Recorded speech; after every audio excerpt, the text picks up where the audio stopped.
Hello students. आज का हमारा जो टॉपिक है, आज हम पढ़ेंगे स्ट्रक्चर ऑफ नेफ्रॉन के बारे में। तो सबसे पहले हमें ये पता होना चाहिए कि नेफ्रॉन क्या होता है। देखो, नेफ्रॉन समझने से पहले थोड़ा सा किडनी के बारे में। ये जो नेफ्रॉन है ना, बेसिकली ये किडनी का स्ट्रक्चरल और फंक्शनल यूनिट है। यानी जिन सेल्स की वजह से नेफ्रॉन क्या है, एक तरह का सेल है, जिन सेल्स की वजह से क्या है, किडनी बनी हुई है। तो इसी तरीके से जब हम देखते हैं किडनी के अंदर, तो हमारे पास दो किडनीज होती हैं। तो हर एक किडनी के अंदर 1 मिलियन नेफ्रॉन्स होते हैं। और जो वो नेफ्रॉन्स होते हैं वो स्ट्रक्चरल और फंक्शनल यूनिट होते हैं, किसके, किडनी के।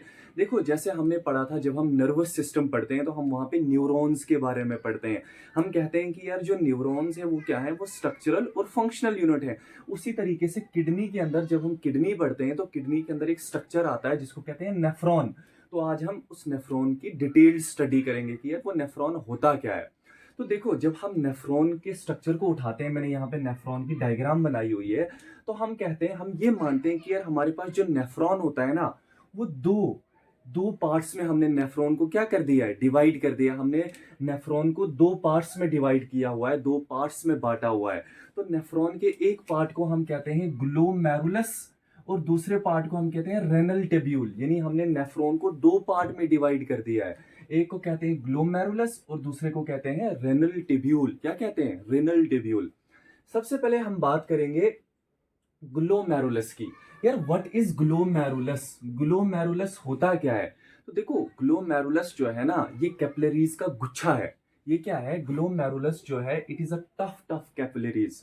यानी टफ्ट कहते हैं हम गुच्छे को। तो ग्लोमेरुलस क्या है, ये गुच्छा है किसका, कैपिलरीज का। किन कैपिलरीज का, एफिरेंट आर्टरियोल्स का। किसका, एफिरेंट आर्टरियोल्स का।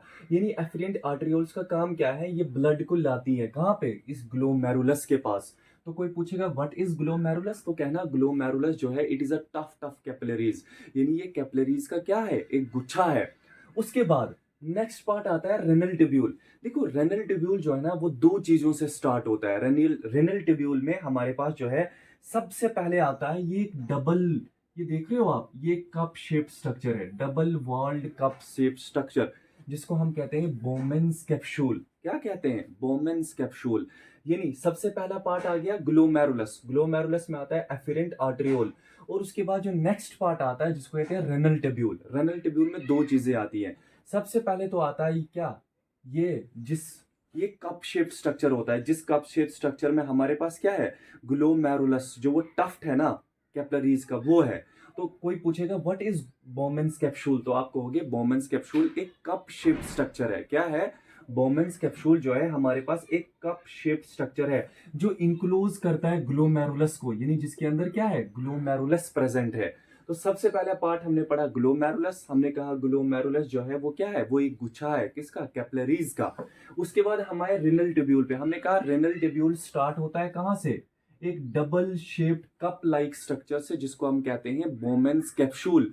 और वो बोमेन्स कैप्सूल क्या करता है, हमारे जो ये ग्लोमेरुलस है उसको इनक्लोज करता है। ठीक है कि नहीं, क्या करता है, उसको इनक्लोज करता है। उसके बाद एक मजे की चीज देखो, आपने एक वर्ड सुना होगा जिसको कहते हैं Malpighian body. What is Malpighian body, basically Malpighian body, जब मैं ग्लोमेरुलस और बोमेन्स कैप्सूल को एक साथ हम कहते हैं व्हाट, ये जो पूरा स्ट्रक्चर है ना, ये ग्लोमेरुलस, क्या, ग्लोमेरुलस और बोमेन्स कैप्सूल जो एक साथ जब होते हैं, इन्हीं को हम कहते हैं मैल्फिजियन बॉडी। और मैल्फिजियन बॉडी का एक दूसरा नाम है, जो आप मुझे कमेंट बॉक्स में बताएंगे कि मैल्फिजियन का दूसरा नाम क्या है।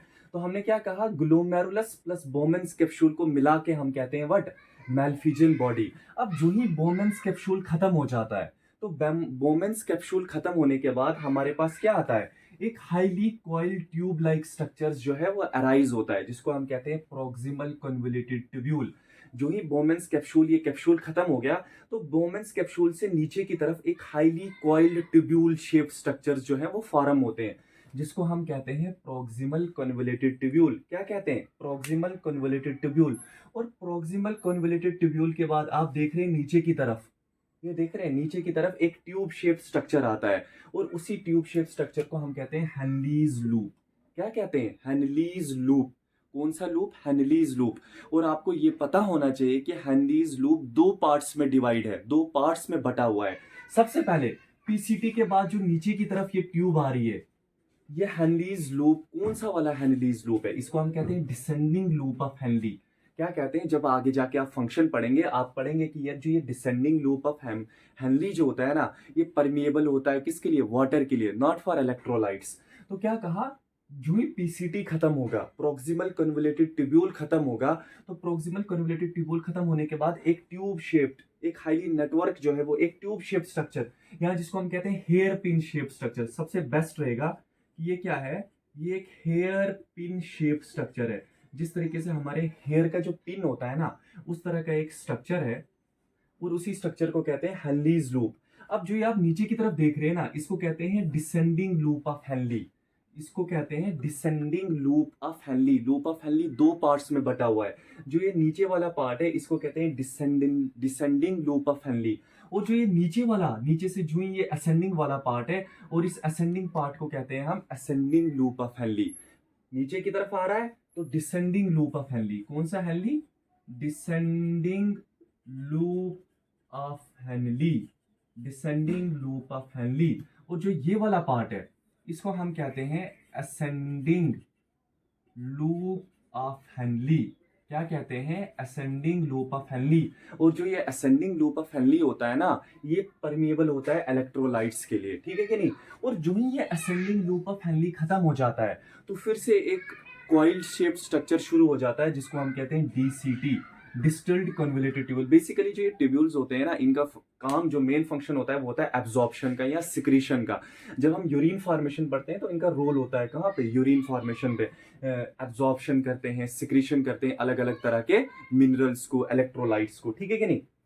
उसके बाद ये हमारा खत्म हो गया। सबसे पहले हमने क्या पढ़ा?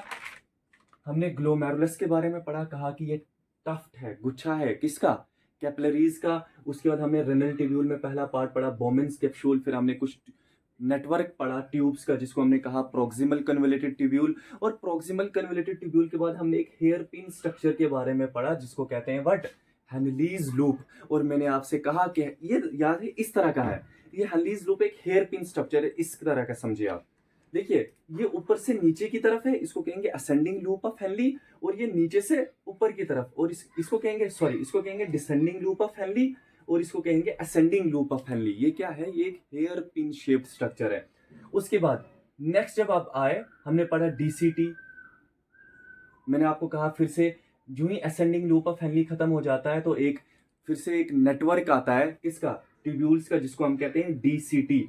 और जो ये डीसीटी है ना, इसको कहते हैं डिस्टल्ड कन्वोल्यूटेड ट्यूब्यूल। तो जो ये डिस्टल्ड कन्वोल्यूटेड ट्यूब्यूल है, बहुत सारे नेफ्रॉन्स के, ये मैं एक नेफ्रॉन पढ़ रहा हूं, लेकिन बहुत सारे नेफ्रॉन्स मिलके, बहुत सारे नेफ्रॉन्स के जो डिस्टल्ड कन्वोल्यूटेड ट्यूब्यूल हैं, वो एक कॉमन डक्ट में खुलते हैं, जिस डक्ट को हम कहते हैं कलेक्टिंग डक्ट। क्या नाम दिया हमने उस डक्ट को? हम कहते हैं कलेक्टिंग डक्ट। और कलेक्टिंग डक्ट जो है एक स्ट्रेट ट्यूब है। कौन सी ट्यूब है? कलेक्टिंग डक्ट एक स्ट्रेट ट्यूब है। और इस स्ट्रेट ट्यूब में क्या है? बहुत सारे जो नेफ्रॉन्स के जो डीसीटी हैं, वो क्या करते हैं? वो ओपन करते हैं, ठीक है कि नहीं? उसके बाद देखो, हमने पढ़ा एफिरेंट आर्टेरियोल। एफिरेंट आर्टेरियोल से ब्लड आ रहा है ग्लोमेरुलस में, और ग्लोमेरुलस से जो आगे जो ये आर्टेरियोल बनता है, कैपिलरीज हैं, उनको कहते हैं एफिरेंट। एफिरेंट आर्टेरियोल का काम क्या है? वो ब्लड को ग्लोमेरुलस से बाहर खींचती है। इट रिसीव्स ब्लड कहाँ से? ग्लोमेरुलस से, यानी ये ब्लड को बाहर निकालती है, ब्लड को एग्जिट करती है, इसीलिए हमने इसका नाम दिया एफिरेंट आर्टेरियोल। और एफिरेंट आर्टेरियोल क्या करती है, याद रखना। सबसे पहले देखो, आप एक यहाँ पे एक स्ट्रक्चर पढ़ रहे हैं नीचे, यू शेप का एक स्ट्रक्चर है, जिसको कहते हैं vasa recta. What is vasa recta? Basically जो ये एफिरेंट आर्टेरियोल है ना, एफिरेंट आर्टेरियोल क्या करता है? एफिरेंट आर्टेरियोल से कुछ माइन्यूट वेसल्स निकलती हैं, और वो माइन्यूट वेसल्स क्या करती है? एक नेटवर्क को फॉर्म करती है, जिसको कहते हैं पेरिट्यूब्यूलर कैपिलरीज।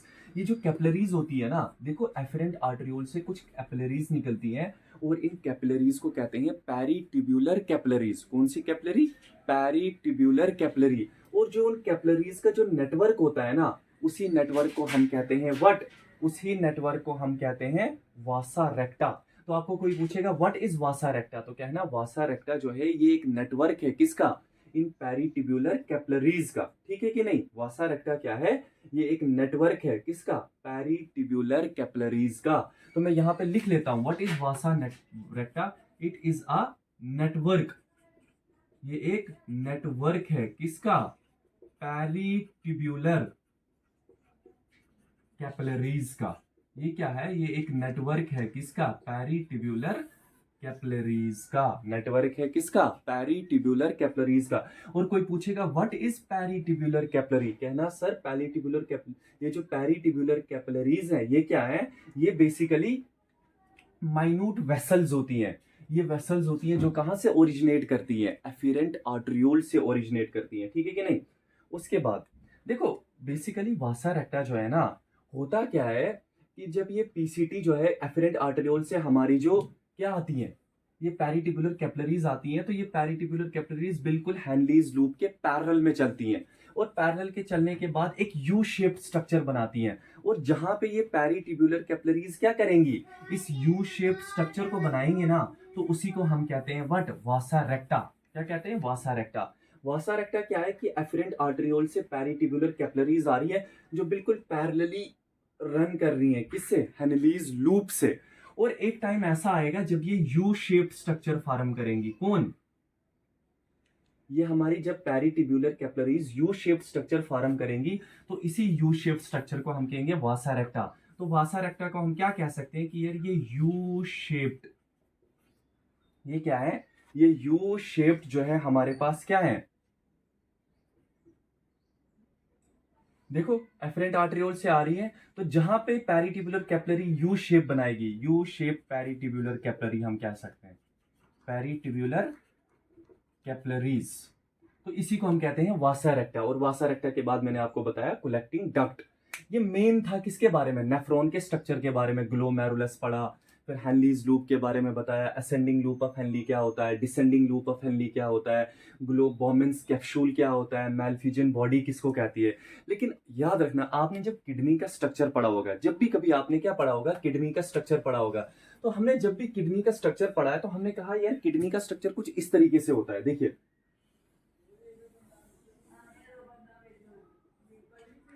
जो किडनी होती है ना वो दो पार्ट्स में बटी हुई है। कितने? दो हिस्सों में हम किडनी को बांटते हैं।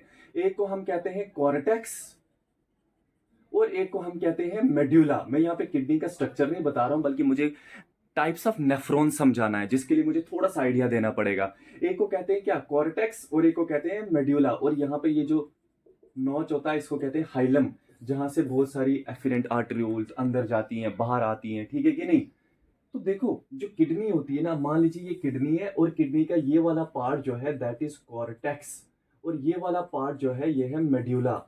अब हमारे पास कुछ ऐसे किस्म के नेफ्रॉन्स होते हैं, कुछ ऐसे किस्म के क्या होते हैं? नेफ्रॉन्स होते हैं, जहां पे हमारे पास होता क्या है?